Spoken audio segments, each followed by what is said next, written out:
I remember the first time Michael mentioned the shadows. We were sitting in the living room of our old farmhouse, the kind that creaks and sighs like it's breathing in the night. The walls, thick with years of peeling wallpaper and faded photographs, seemed to hold their own stories we couldn't quite grasp yet. It was rural New England, a land draped in history and whispered legends, where every stone and tree seemed to carry a memory older than the family who lived there. Mark and I had moved here with our children, Sarah and Michael, hoping to find peace away from the city's relentless noise. The house was a dream in many ways, sprawling, with wide windows that caught the autumn light just right, and a porch swing that creaked softly when the wind blew. But from the beginning, there was something off, something intangible that settled around us like a cold breath. Michael was the first to notice it, though at the time, we thought it was just a child's imagination running wild. He was only 8, eyes wide and curious, but sometimes distant, as if seeing beyond the present moment. One evening, after dinner, he tugged at my sleeve, his voice barely above a whisper. "There's a man in the corner," he said, nodding toward the far end of the room near the antique cabinet. "He's watching me." I glanced over, but there was no one there. Just the familiar clutter of old books and dusty knickknacks. I smiled gently, dismissing it as a game of pretend. "Maybe it's just a shadow, honey. Shadows like to play tricks." But Michael shook his head. "I serious.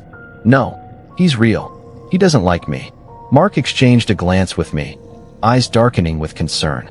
I tried to brush it off, but the unease settled like a stone in my stomach. Over the next few days, Michael mentioned the figure again and again. He described it as a shadowy man, tall and silent, never moving but always watching.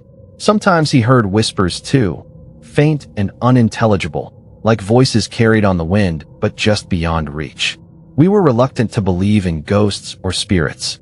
Mark, practical and grounded, said Michael's mind was working overtime to adjust to the new house.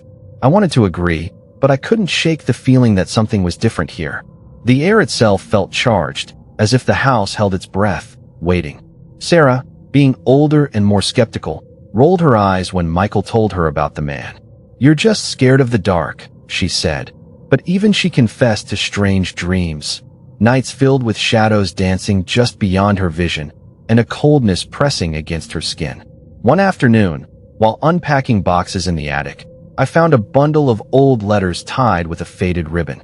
The paper was brittle, the ink smudged but still legible. They belonged to a previous occupant, a woman named Abigail, who had lived here over a century ago.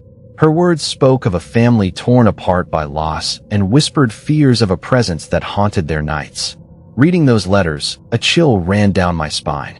Abigail wrote about the watching man, a shadow that lingered in the corners of her home, a silent witness to sorrow and secrets. The dates matched the time when the house was said to have been built, and the stories I'd heard growing up in this region suddenly took on new meaning. We decided to seek help, hoping to understand what we were dealing with. The local historian, Mrs. Whitaker, was a small woman with sharp eyes and a wealth of knowledge about the town's past. She met us at the house one misty morning, her breath visible in the cold air as she stepped inside. "This house carries a heavy past," she said quietly, running her fingers along the banister. "Many who came before you have felt its weight. The land itself remembers the lives and losses that happened here." With her guidance, we uncovered more fragments of history, newspaper clippings, old maps, and the names of families who had lived and died within these walls. One name appeared repeatedly, the Story family. They had built the house, raised their children here, and endured tragedies that seemed to echo through time. I began to understand that Michael's man was more than a figment of imagination. He was connected to the house, to the land, to the very soul of those who had come before. The whispers Michael heard were echoes of the past, faint voices trying to be heard. Despite our growing awareness, life continued with a fragile normalcy. Michael tried to ignore the shadows, burying himself in schoolwork and play. But sometimes, late at night, I would hear him talking softly in his room, as if confiding in someone unseen. Mark and I stayed vigilant, watching for signs but careful not to frighten the children. The farmhouse had become a place where history and the present collided, where unseen eyes seemed to watch over us. I felt a mix of awe and apprehension, like standing on the edge of a secret waiting to be uncovered.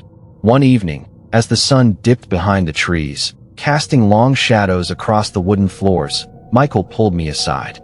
His eyes were wide, reflecting the fading light. "Mom, the man wants me to listen," he said. "He's telling me a story. It's about us, about the house." I held his hand tightly, feeling the weight of his words settle deep in my chest. The story was beginning, one that would unravel the mysteries of the past and challenge everything we thought we knew about this place we called home.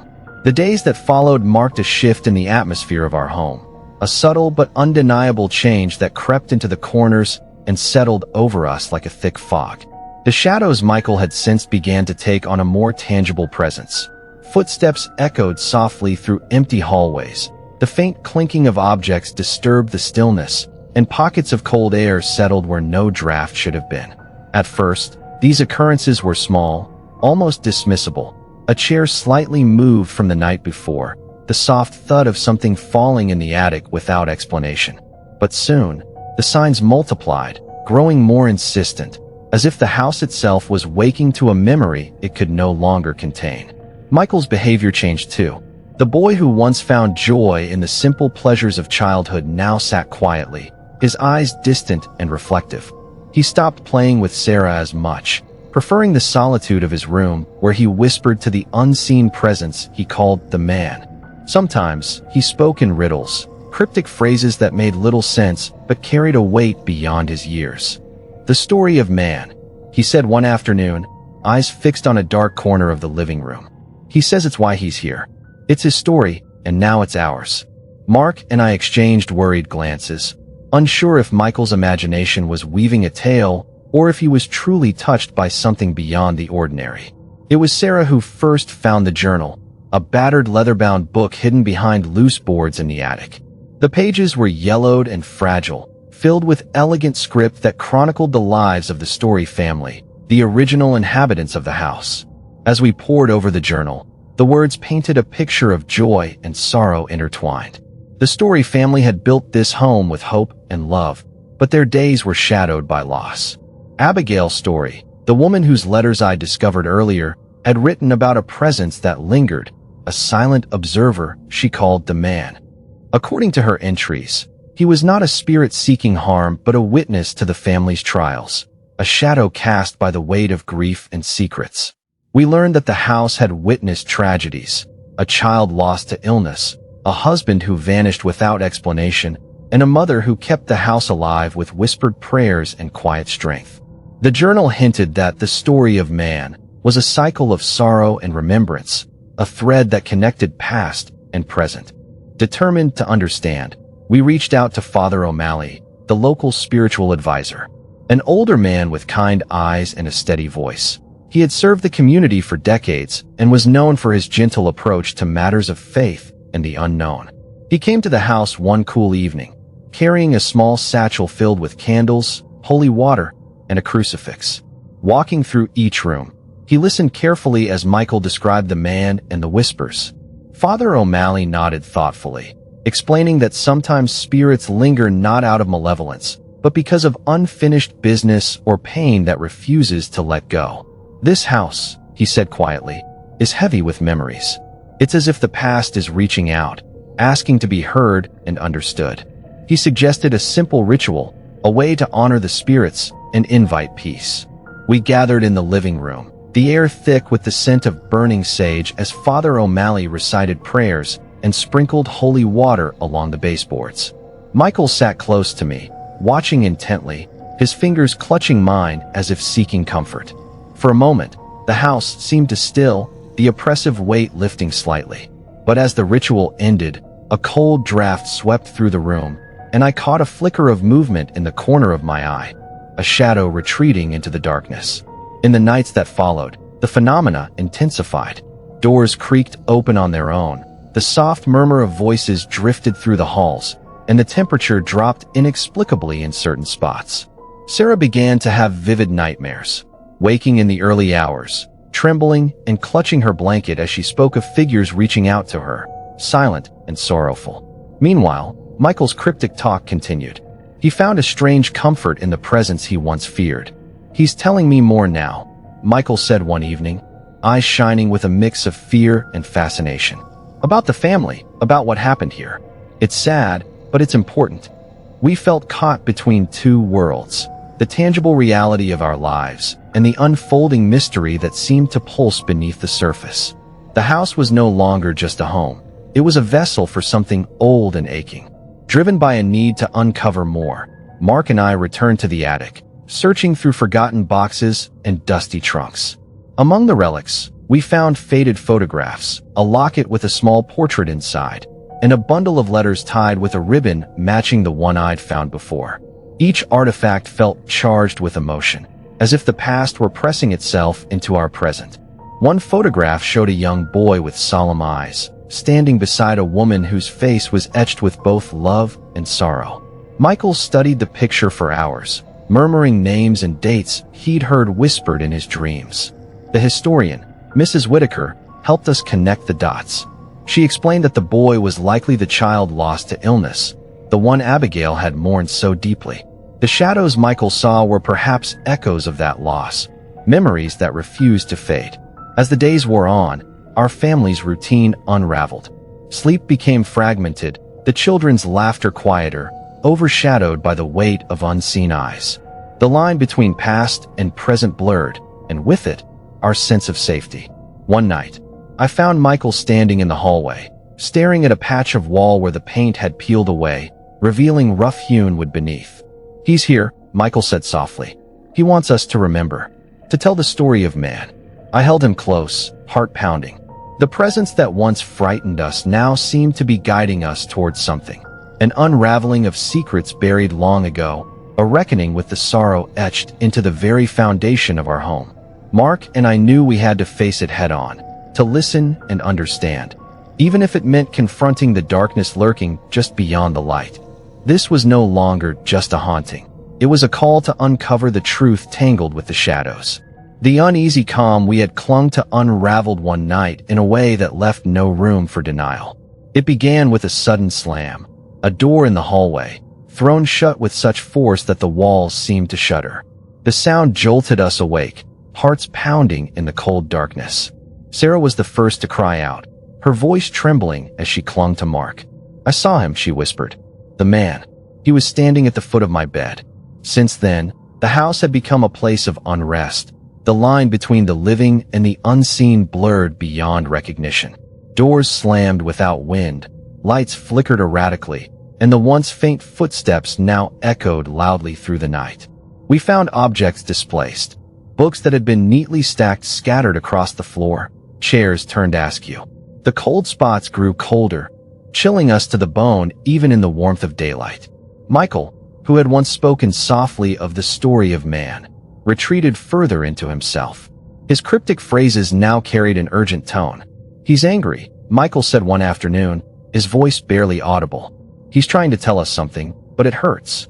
One evening, as the last light faded from the sky, I followed Michael upstairs to his room. He was crouched by the closet, his small hand tracing the edges of a hidden panel I hadn't noticed before. With a quiet click, the panel gave way, revealing a narrow compartment filled with relics, dusty trinkets, faded photographs, and a bundle of letters tied with a fraying ribbon. Michael pulled out a worn photograph of a boy, the same solemn-faced child we'd seen before, but now accompanied by a small wooden toy, its paint chipped and faded. The sight of it seemed to deepen the shadows in the room, as if the past were pressing in on us. "This was his," Michael said, voice barely a whisper. "The boy who was lost."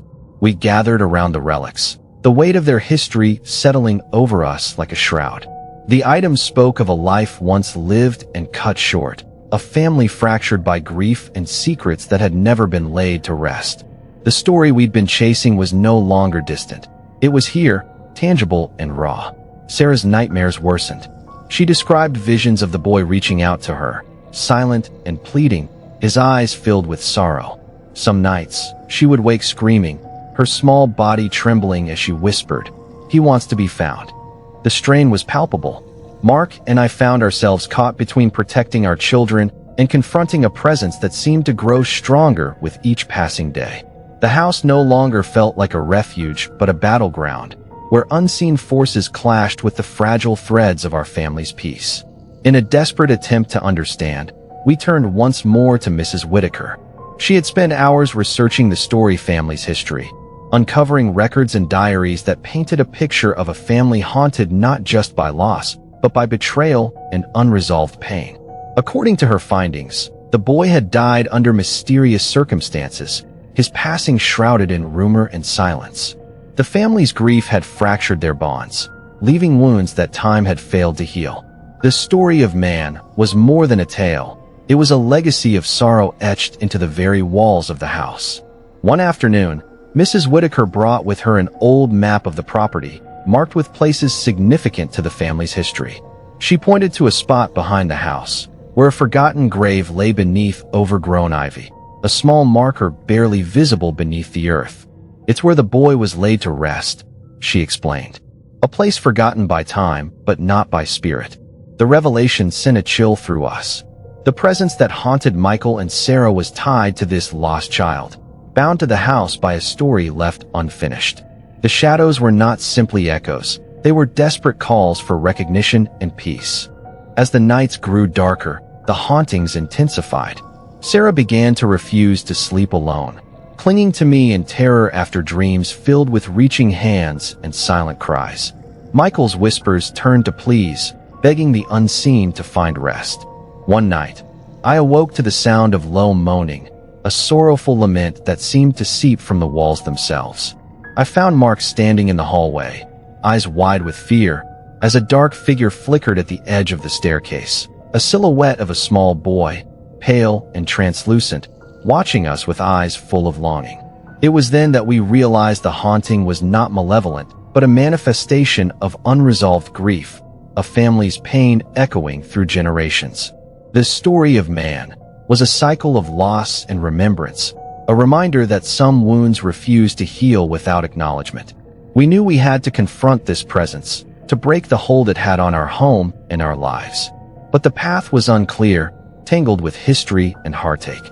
The house held its secrets close, and the shadows whispered that they would not release us easily. In the quiet moments between the chaos, I looked at my children, Sarah, fragile and frightened, and Michael, burdened by a weight far beyond his years. Their eyes held stories that transcended time, stories that demanded to be told. The house was no longer just a place to live. It was a living memory, a vessel for the past's unfinished business. And we were caught in its tide, swept along by the currents of sorrow and hope. Our family was facing something ancient and profound, a haunting that was as much about healing as it was about fear. The story was unfolding, and we had no choice but to listen, to the shadows, to the whispers, and to the man who watched in silence. Late one night, as the house settled into an uneasy silence, I found myself wide awake, drawn by a subtle pull toward the living room. The air was thick with a strange energy, and as I stepped into the dim light, a shadow flickered across the far wall. Heart pounding, I called softly, "Michael," but the only reply was a low, mournful sigh that seemed to echo from the very walls. I wasn't prepared for what came next. From the shadow emerged a figure, indistinct at first, but gradually taking form. A small boy, pale and fragile, his eyes deep pools of sorrow. He looked at me not with menace, but with a silent plea, as though carrying the weight of 1,000 unspoken words. In that moment, the haunting ceased to be just a series of unexplained events. It became a story of loss and longing, of a soul trapped between worlds. The encounter left me shaken, but also determined. I knew then that the story of man was not a curse but a cycle, a painful loop of loss, redemption, and unfinished business that echoed through time. The boy was a fragment of that story, a piece waiting to be understood and released. With this realization, Mark and I sought guidance from Father O'Malley once more. This time, his approach was different, not just a ritual to cleanse, but a ceremony to reconcile the past with the present. He spoke of honoring the spirits with compassion, helping them find closure rather than banishing them outright. We prepared the house, lighting candles and setting a small table with offerings, photographs, toys, and letters, the tangible remnants of the boy's life. Michael and Sarah joined us, their faces serious but hopeful, as we began the ritual. Father O'Malley recited prayers that wove together faith and understanding, calling upon the spirits to find peace. As the words filled the room, a gentle breeze stirred the flames, and the oppressive weight that had hung over us seemed to lift, replaced by a quiet warmth. In the days that followed, the atmosphere changed. The shadows no longer watched with silent menace, but seemed to retreat into the corners, their presence less oppressive. Sarah's nightmares eased, and Michael's whispers grew softer, as if the boy's story was finally being heard. Through this process, we came to understand that the ghosts were not simply malevolent entities, but echoes of humanity's collective story, fragments of lives marked by pain and hope, loss and love. They were reminders that history is not just written in books, but lives on in the spaces we inhabit. The house began to feel lighter, more like a home again. The past and the present found a fragile balance, held together by the shared act of remembrance and healing. We realized that by acknowledging the pain and honoring those who came before, we were helping to break the cycle and bring peace to restless spirits. Mark and I found ourselves changed, too. The ordeal deepened our understanding of resilience and connection, teaching us that even in the face of sorrow, there is the possibility of redemption. Our children, once frightened and withdrawn, began to thrive again, their smiles returning like a fragile bloom in early spring. Yet, the story was never far from our minds. It lingered in the quiet moments and the shadows at dusk, a reminder of the delicate threads that bind us across time. We knew the house held its secrets still, but now they were no longer sources of fear, but touchstones of a shared human experience. We continued to honor the boy's memory, preserving the relics and stories that had brought us to this place of understanding. And as the seasons turned, the haunting that once loomed over us became a chapter in our family's journey, a testament to the power of confronting the past with courage and compassion. The story of our farmhouse, of the shadows and the boy who had watched over us, spread quietly at first, shared among neighbors, whispered at town meetings, and eventually reaching the ears of a local documentary crew.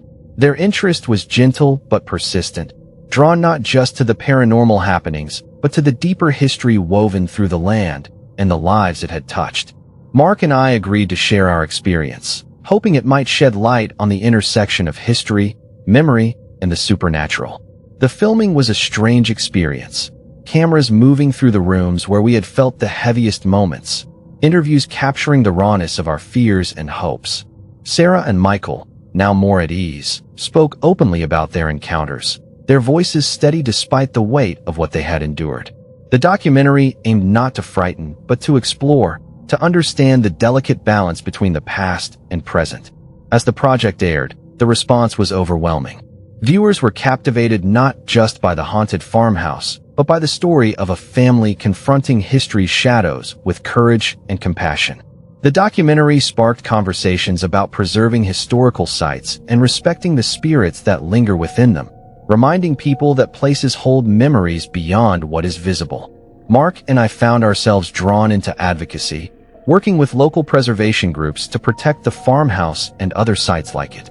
We wanted to ensure that history was honored in a way that acknowledged both its tangible and intangible legacies.